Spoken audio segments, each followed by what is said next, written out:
کیا آپ جانتے ہیں اس مقدس سرزمین کے بارے میں جہاں انبیاء نے سجدے کیے، جہاں سے نبی کریم صلی اللہ علیہ وآلہ وسلم نے آسمانوں کا سفر شروع کیا اور جسے قرآن نے بار بار یاد فرمایا؟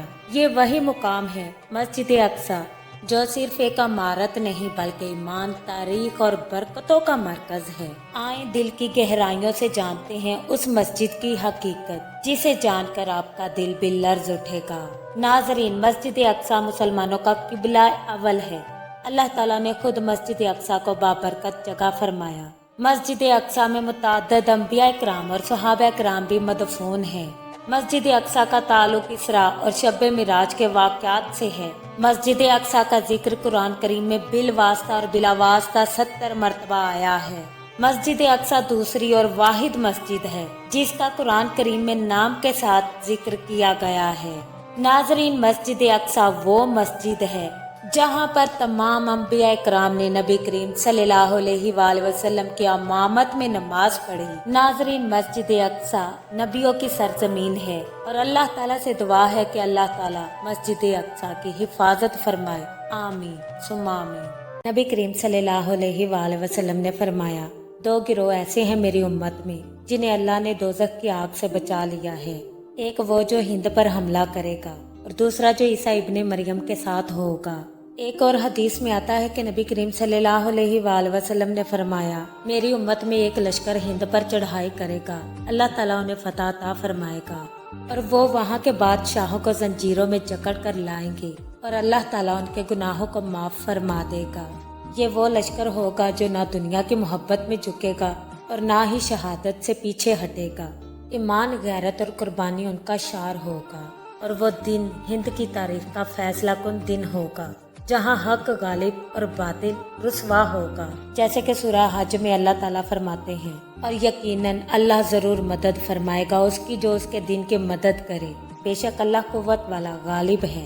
اللہ تعالیٰ وہ کون سا انسان ہے جو مرنے کے بعد بھی دنیا میں دوبارہ آنے کی خواہش کرے گا؟ ناظرین، صحیح بخاری کی حدیث ہے، نبی کریم صلی اللہ علیہ وآلہ وسلم نے فرمایا، کوئی بھی اللہ کا بندہ جو مر جائے اور اللہ کے پاس اس کی کچھ بھی نیکی جمع ہو، وہ پھر بھی دنیا میں آنا پسند نہیں کرتا، اگرچہ اس کو ساری دنیا اور جو کچھ اس میں ہے سب مل جائے، مگر شہید پھر بھی دنیا میں آنا چاہتا ہے کہ جب وہ اللہ تعالیٰ سے یہاں شہادت کی فضیلت اور انعامات کو دیکھتا ہے تو چاہتا ہے کہ دنیا میں دوبارہ آئے اور پھر سے اللہ تعالیٰ کے راستے میں شہید ہو۔ تاریخ کے اوراق گواہ ہیں کہ جب باطل اپنی حدیں پار کرتا ہے تو حق کا پرچم بلند کرنے کے لیے اللہ رب العزت اپنے چنے ہوئے بندوں کو میدان میں اتارتا ہے۔ ایسی ہی ایک پیش گوئی جو لب رسالت ماں آپ صلی اللہ علیہ وآلہ وسلم سے نکلی، غزوہ ہند کے نام سے جانی جاتی ہے۔ ایک ایسی جنگ جس کا مقصد صرف زمین کا قبضہ نہیں بلکہ ظلم کے اندھیروں کو چیر کر عدل و نور کی کرنیں پھیلانا ہے۔ یہ وہ معرکہ ہے جس کی خوشخبری خود نبی کریم صلی اللہ علیہ وآلہ وسلم نے دی اور فرمایا کہ میری امت کے کچھ لوگ ہندوستان سے جہاد کریں گے اور اللہ تعالیٰ انہیں فتح عطا فرمائے گا۔ نبی کریم صلی اللہ علیہ وآلہ وسلم نے فرمایا، دو گروہ ایسے ہیں میری امت میں جنہیں اللہ نے دوزخ کی آگ سے بچا لیا ہے، ایک وہ جو ہند پر حملہ کرے گا اور دوسرا جو عیسیٰ ابن مریم کے ساتھ ہوگا۔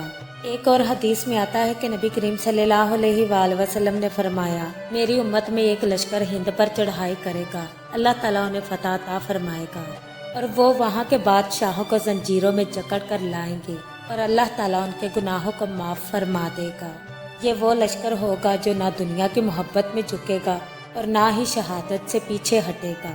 ایمان، غیرت اور قربانی ان کا شعار ہوگا اور وہ دن ہند کی تاریخ کا فیصلہ کن دن ہوگا جہاں حق غالب اور باطل رسوا ہوگا، جیسے کہ سورہ حج میں اللہ تعالیٰ فرماتے ہیں، اور یقیناً اللہ ضرور مدد فرمائے گا اس کی جو اس کے دین کی مدد کرے، بے شک اللہ قوت والا غالب ہے۔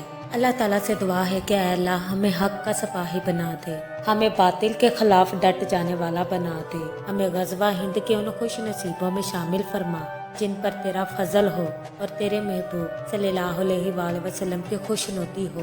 اے رب کائنات، ہمیں شہادت کی وہ عظیم نعمت عطا فرما جو تیرے عرش کو ہلا دیتی ہے، آمین یا رب العالمین۔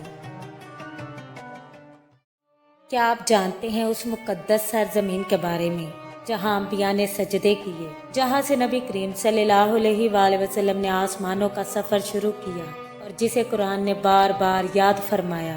یہ وہی مقام ہے مسجد اقصی جو صرف ایک عمارت نہیں بلکہ ایمان، تاریخ اور برکتوں کا مرکز ہے۔ آئیں دل کی گہرائیوں سے جانتے ہیں اس مسجد کی حقیقت جسے جان کر آپ کا دل بھی لرز اٹھے گا۔ ناظرین، مسجد اقصی مسلمانوں کا قبلہ اول ہے۔ اللہ تعالیٰ نے خود مسجد اقصی کو بابرکت جگہ فرمایا۔ مسجد اقصی میں متعدد انبیاء کرام اور صحابہ کرام بھی مدفون ہیں۔ مسجد اقصی کا تعلق اسراء اور شب معراج کے واقعات سے ہے۔ مسجد اقصی کا ذکر قرآن کریم میں بالواسطہ اور بلا واسطہ 70 مرتبہ آیا ہے۔ مسجد اقصی دوسری اور واحد مسجد ہے جس کا قرآن کریم میں نام کے ساتھ ذکر کیا گیا ہے۔ ناظرین، مسجد اقصی وہ مسجد ہے جہاں پر تمام انبیاء کرام نے نبی کریم صلی اللہ علیہ وآلہ وسلم کی امامت میں نماز پڑھی۔ ناظرین، مسجد اقصی نبیوں کی سرزمین ہے اور اللہ تعالیٰ سے دعا ہے کہ اللہ تعالیٰ مسجد اقصی کی حفاظت فرمائے، آمین ثم آمین۔ نبی کریم صلی اللہ علیہ وآلہ وسلم نے فرمایا، 2 گروہ ایسے ہیں میری امت میں جنہیں اللہ نے دوزخ کی آگ سے بچا لیا ہے۔ ایک وہ جو ہند پر حملہ کرے گا اور دوسرا جو عیسیٰ ابن مریم کے ساتھ ہوگا۔ ایک اور حدیث میں آتا ہے کہ نبی کریم صلی اللہ علیہ وآلہ وسلم نے فرمایا، میری امت میں ایک لشکر ہند پر چڑھائی کرے گا، اللہ تعالیٰ انہیں فتح عطا فرمائے گا اور وہ وہاں کے بادشاہوں کو زنجیروں میں جکڑ کر لائیں گے اور اللہ تعالیٰ ان کے گناہوں کو معاف فرما دے گا۔ یہ وہ لشکر ہوگا جو نہ دنیا کی محبت میں جھکے گا اور نہ ہی شہادت سے پیچھے ہٹے گا۔ ایمان، غیرت اور قربانی ان کا شعار ہوگا اور وہ دن ہند کی تاریخ کا فیصلہ کن دن ہوگا جہاں حق غالب اور باطل رسوا ہوگا، جیسے کہ سورہ حج میں اللہ تعالیٰ فرماتے ہیں، اور یقیناً اللہ ضرور مدد فرمائے گا اس کی جو اس کے دین کی مدد کرے، بے شک اللہ قوت والا غالب ہے۔ اللہ تعالیٰ وہ کون سا انسان ہے جو مرنے کے بعد بھی دنیا میں دوبارہ آنے کی خواہش کرے گا؟ ناظرین، صحیح بخاری کی حدیث ہے، نبی کریم صلی اللہ علیہ وآلہ وسلم نے فرمایا، کوئی بھی اللہ کا بندہ جو مر جائے اور اللہ کے پاس اس کی کچھ بھی نیکی جمع ہو، وہ پھر بھی دنیا میں آنا پسند نہیں کرتا، اگرچہ اس کو ساری دنیا اور جو کچھ اس میں ہے سب مل جائے، مگر شہید پھر بھی دنیا میں آنا چاہتا ہے کہ جب وہ اللہ تعالیٰ سے یہاں شہادت کی فضیلت اور انعامات کو دیکھتا ہے تو چاہتا ہے کہ دنیا میں دوبارہ آئے اور پھر سے اللہ تعالیٰ کے راستے میں شہید ہو۔ السلام علیکم، دی نالج آف اسلام میں آپ کو خوش آمدید۔ زمانہ قدیم میں یمن کے علاقے میں ایک نہایت نیک، سخی اور پرہیزگار شخص رہتا تھا۔ اللہ تعالیٰ نے اسے ایک شاداب، خوبصورت اور وسیع باغ عطا فرمایا تھا۔ اس باغ میں کھجوریں، انگور، گندم، سبزیاں، مختلف قسم کے پھل اور نہریں بہتی تھیں۔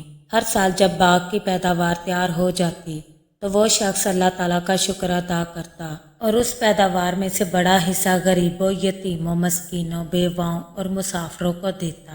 وہ شخص کہتا تھا، یہ اللہ تعالیٰ کا عطیہ ہے اور اللہ کے بندوں کا بھی اس میں حصہ ہے اور اس پیداوار میں اللہ تعالیٰ کے بندوں کا پورا پورا حق ہے۔ اس نیک شخص کے 5 بیٹے تھے۔ جب وہ نیک شخص وفات پا گیا، اس کے 5 بیٹوں نے باپ کی وراثت میں وہی باغ پایا، مگر ان کے دلوں میں باپ جیسی سخاوت اور خوف خدا نہ تھا۔ اس کے بیٹے مال کے حریص تھے، دنیا کے غلام تھے۔ انہوں نے باپ کی سنت کو چھوڑ کر مال کو چھپانا شروع کر دیا۔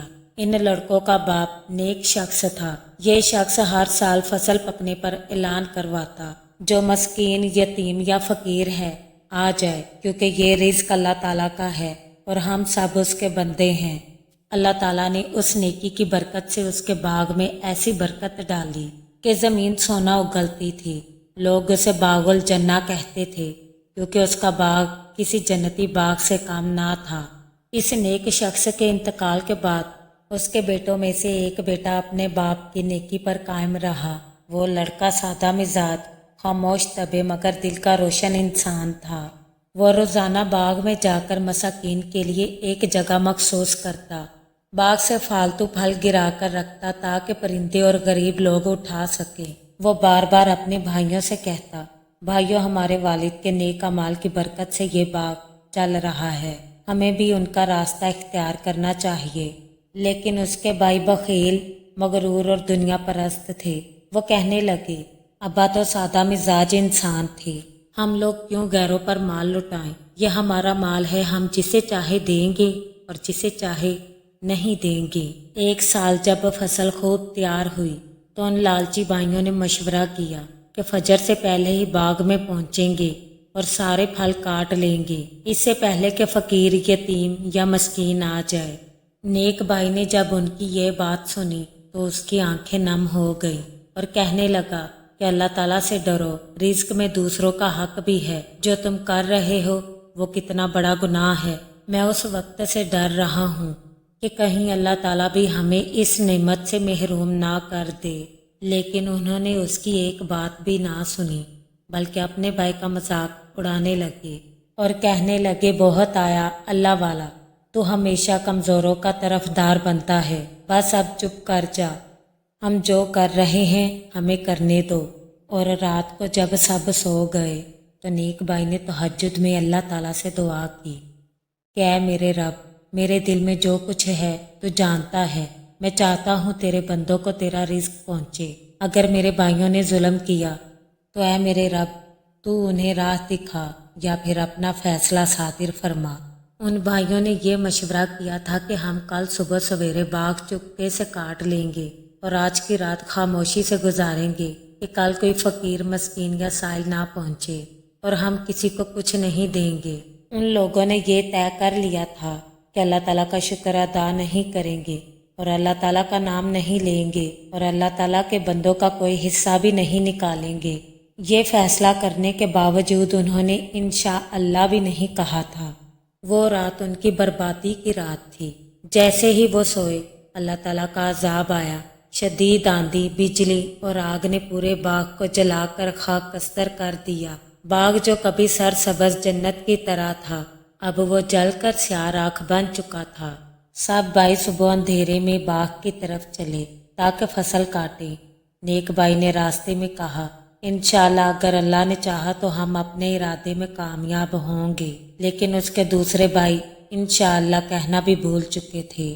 جب وہ باغ کے قریب پہنچے تو حیران رہ گئے۔ ان کی آنکھیں پھٹی کی پھٹی رہ گئیں کیونکہ سب کچھ جل چکا تھا، نہ درخت بچے، نہ پھل، نہ کھیت۔ لالچی بھائی چلا اٹھے اور کہنے لگے، ارے ہم تو غلط جگہ آ چکے ہیں، نہیں، ہم محروم کر دیے گئے ہیں۔ نیک بھائی نے خاموشی سے سر جھکا لیا اور کہنے لگا، کیا میں نے تم سے نہیں کہا تھا کہ اللہ تعالیٰ کی تسبیح کرو، اللہ کا شکر ادا کرو؟ تم نے میری بات نہ مانی، اور اللہ تعالیٰ کا فیصلہ یہی ہوتا ہے۔ جیسے کہ اللہ تعالیٰ قرآن میں فرماتے ہیں، اے نبی، اپنی امت کو ان باغ والوں کا قصہ سنائیے جنہیں اللہ نے آزمایا جیسے ہم نے تمہارے مخالفین کو آزمایا ہے۔ ناظرین، یہ کوئی افسانہ نہیں، یہ رب العالمین کی طرف سے ایک عبرت ہے۔ اللہ تعالیٰ قرآن میں فرماتے ہیں، پھر جب انہوں نے اسے دیکھا تو کہنے لگے، ہم تو راستہ بھول چکے ہیں، نہیں بلکہ ہم محروم کر دیے گئے ہیں۔ نیک بھائی نے جب یہ سب کچھ دیکھا تو اللہ تعالیٰ کے حضور سجدہ ریز ہو گیا اور کہنے لگا کہ میں نے تمہیں ہمیشہ سے روکا تھا مگر تم لوگوں نے میری ایک بات بھی نہیں مانی۔ سورہ القلم میں اللہ تعالیٰ فرماتے ہیں، ایسا ہی ہوتا ہے دنیا کا عذاب اور آخرت کا عذاب اس سے بھی بڑا ہے، کاش یہ لوگ جانتے۔ اب وہ سب بھائی خدا کے سامنے سجدہ ریز ہو گئے۔ نیک بھائی کی آنکھوں سے خوشی کے آنسو بہنے لگے کیونکہ وہ جانتا تھا کہ اللہ نے اس کی سچائی کو ظاہر کر دیا ہے۔ پھر وہ سب یک زباں ہو کر بولنے لگے، ہائے افسوس، ہم ہی تو ظالم تھے، ہم نے اپنے باپ کی سنت چھوڑی، اللہ کا حق چھپایا، اس کے بندوں سے بخل کیا۔ سب بھائی یک زباں ہو کر کہنے لگے، پاک ہے ہمارا رب، بے شک ہم ہی ظالم تھے۔ اور وہ کہنے لگے، شاید اللہ ہمیں اس سے بہتر دے دے۔ ہم اس سے دعا کرتے ہیں، ہم اپنے رب کی طرف جھک گئے ہیں۔ اللہ تعالیٰ نے اس نیک بھائی کو معاف کر دیا۔ کچھ روایات میں آتا ہے کہ اللہ تعالیٰ نے بعد میں اس نیک بھائی کو ایک اور باغ عطا فرمایا تھا۔ اللہ تعالیٰ نے قرآن میں اس واقعے کو بطور عبرت پیش کیا ہے کہ جو لوگ اللہ کے دیے ہوئے مال میں سے دوسروں کو حصہ نہیں دیتے، ان کا مال برباد کر دیا جاتا ہے۔ رزق میں برکت تب ہی ہوتی ہے جب اللہ کی رضا شامل ہو اور اللہ تعالیٰ کی نعمتوں پر شکر ادا کرنا فرض ہے۔ انشاءاللہ نہ کہنا اور تکبر کرنا اللہ کے عذاب کو دعوت دیتا ہے۔ یہ دنیا تو ایک آزمائش ہے، اصل انعام تو آخرت میں ہے۔ رزق میں برکت صرف محنت سے نہیں، اللہ کی رضا سے ہوتی ہے۔ اور اللہ تعالیٰ بستی والوں کی مثال بیان کرتا ہے۔ وہ امن اور اطمینان میں رہتے تھے، ان کے کھانے کا سامان بافراغت ان کے پاس ہر طرف سے آتا رہتا، لیکن انہوں نے اللہ کی نعمتوں کی ناشکری کی۔ اس پر اللہ نے انہیں ایک محیط قحط اور خوف کا مزہ چکھایا۔ یہ سبب ان کے کرتوتوں کے، اور ان کے پاس ایک رسول بھی انہی میں سے آیا تھا، سو اس کو انہوں نے جھٹلایا، بس انہیں عذاب نے آ پکڑا، اس حال میں کہ وہ اپنے حق میں ظالم تھے۔ سورہ قلم میں اللہ تعالیٰ فرماتے ہیں، ایسا ہی ہوتا ہے دنیا کا عذاب، اور آخرت کا عذاب اس سے بھی بڑا ہے، کاش وہ جانتے۔ ناظرین، ویڈیو کو لائک، شیئر اور چینل کو سبسکرائب ضرور کر لیں، اور بیل آئیکن کو پریس کرنا مت بھولیں تاکہ ہمارا ہر نوٹیفیکیشن آپ کو ٹائم پر مل سکے۔ السلام علیکم ناظرین محترم، دی نالج آف اسلام میں آپ کو خوش آمدید۔ ناظرین، یہ ہزاروں سال پہلے کی بات ہے جب اللہ تعالیٰ نے حضرت عیسیٰ علیہ السلام کو بنی اسرائیل کی طرف لوگوں کی ہدایت کے لیے رسول بنا کر بھیجا۔ ناظرین محترم، یہ واقعہ ان دنوں کا ہے جب حضرت عیسیٰ علیہ السلام بنی اسرائیل کو اللہ کی راہ کی طرف بلاتے تھے۔ آپ علیہ السلام لوگوں کو یہ پیغام دیتے کہ اے لوگو، اللہ تعالیٰ کی عبادت کرو اور نیکی اختیار کرو۔ میں اللہ کا رسول ہوں جو تمہارے لیے تو رات کی تصدیق کرتا ہوں اور تمہیں نئی ہدایات دیتا ہوں۔ ناظرین، بنی اسرائیل میں اس وقت بے شمار گناہ، ظلم اور ریاکاری عام ہو چکی تھی۔ علماء ظاہر پرست ہو چکے تھے، عام لوگ گناہوں میں ڈوبے ہوئے تھے، اور نیکیاں صرف دکھاوے کے لیے کی جاتی تھیں۔ ناظرین، اسی زمانے میں ایک عورت تھی جو حسن و جمال میں مشہور تھی، مگر وہ گناہوں میں ڈوب چکی تھی۔ اس پر زناکاری، بد چلنی اور بے حیائی کے کئی الزامات تھے۔ شہر کے اکثر مرد اس کے پاس آتے اور وہ اپنا جسم بیچ کر رزق کماتی، لوگ اسے حقارت سے دیکھتے، مگر مرد اپنی نفس پرستی میں خود اس عورت کو استعمال کرتے تھے۔ ناظرین، اس عورت کا دل اندر سے ٹوٹ چکا تھا۔ وہ عورت گناہوں کی دلدل میں ڈوب چکی تھی، مگر اس کا دل اللہ کی تلاش میں تھا۔ جب رات ہوتی تو رات کے وقت وہ اکثر روتی اور سوچتی رہتی کہ کیا میرے جیسی گناہ گار کو اللہ تعالیٰ کبھی معاف کرے گا۔ ایک دن بنی اسرائیل کے بعض علماء حضرت عیسیٰ علیہ السلام کو آزمانے کا منصوبہ بناتے ہیں۔ وہ چاہتے تھے کہ آپ کو شریعت کی خلاف ورزی پر مجرم ٹھہرائیں۔ چنانچہ وہ اس عورت کو جو زنا میں پکڑی گئی تھی حضرت عیسیٰ علیہ السلام کے پاس لے آئے اور کہنے لگے کہ اے عیسیٰ، اس عورت کو ہم نے زنا کے جرم میں رنگے ہاتھوں پکڑا ہے، اور موسیٰ کی شریعت کے مطابق ایسی عورت کو سنگسار کیا جانا لازم ہے۔ وہ علماء کہنے لگے کہ اے عیسیٰ، اب بتاؤ تم اس گناہ گار عورت کے بارے میں کیا کہتے ہو۔ ناظرین، یہ ایک ایسا امتحان تھا کہ اگر حضرت عیسیٰ علیہ السلام عورت کو معاف کر دیتے تو وہ شریعت موسیٰ کی خلاف ورزی ہوتی، اور اگر آپ علیہ السلام سنگسار کرنے کا حکم دیتے تو لوگ یہ کہتے کہ یہ کیسا نبی ہے جو رحم نہیں کرتا۔ ان علماء کے یہ سوال سن کر حضرت عیسیٰ علیہ السلام خاموش ہو گئے اور زمین پر جھک کر انگلی سے کچھ لکھنے لگے۔ پھر حضرت عیسیٰ علیہ السلام نے اپنا سر اٹھایا اور وہ تاریخی جملہ ارشاد فرمایا۔ آپ علیہ السلام فرمانے لگے کہ جو شخص تم میں سے سب سے بے گناہ ہے وہی سب سے پہلے اس عورت پر پتھر مارے گا۔ جب حضرت عیسیٰ علیہ السلام نے یہ الفاظ کہے تو یہ الفاظ سن کر سب لوگ حیران رہ گئے۔ ناظرین، اس وقت ایک خاموشی چھا گئی، سب اپنے اندر جھانکنے لگے، ہر ایک نے اپنے گناہوں کو یاد کیا، ان کی آنکھیں نیچی ہو گئیں، ایک ایک کر کے سب لوگ وہاں سے چلے گئے، اور کوئی بھی اتنا بے گناہ نہ تھا کہ جو پہلا پتھر اس عورت کو مارتا۔ جب سب لوگ وہاں سے چلے گئے تو حضرت عیسیٰ علیہ السلام اس عورت کے ساتھ تنہا رہ گئے۔ حضرت عیسیٰ علیہ السلام نے اس عورت کی طرف دیکھا اور نرمی سے اس عورت سے فرمانے لگے کہ بی بی، کہاں ہیں وہ لوگ جو تمہیں سزا دینا چاہتے تھے، اور کیا ان لوگوں میں سے کسی نے تم پر پتھر مارا؟ عورت اس وقت کانپتی ہوئی آواز میں کہنے لگی، نہیں اے اللہ کے نبی، کسی نے بھی مجھے پتھر نہیں مارا۔